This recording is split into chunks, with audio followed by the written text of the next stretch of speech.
অপেক্ষা করছি, এখনো পর্যন্ত কাজলের যে আসার নামটিও নেই। তাহলে কি সে স্কুলে যাবে না? বুঝছাই, তার অপেক্ষায় আমার যে কিছুই ভালো লাগছে না। কিন্তু এত যত্ন করে আমি যে বিনে সুতার মালা গাঁথলাম, এই মালা আমি কার গলে পরাবো? তাহলে কি আবার হাতের মালা হাতেই শুকিয়ে যাবে? বিনে সুতার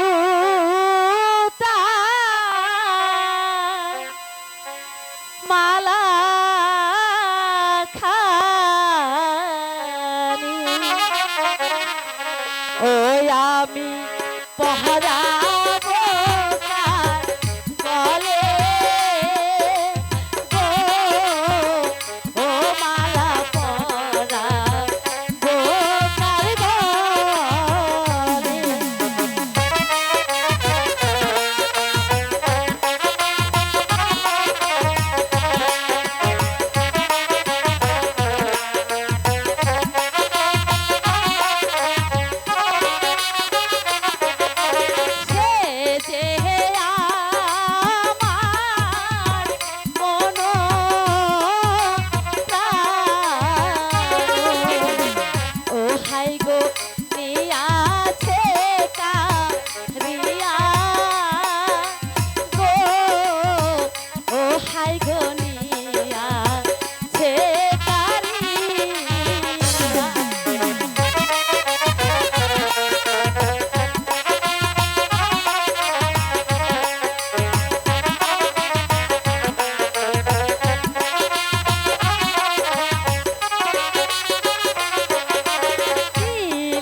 ওকে দেখার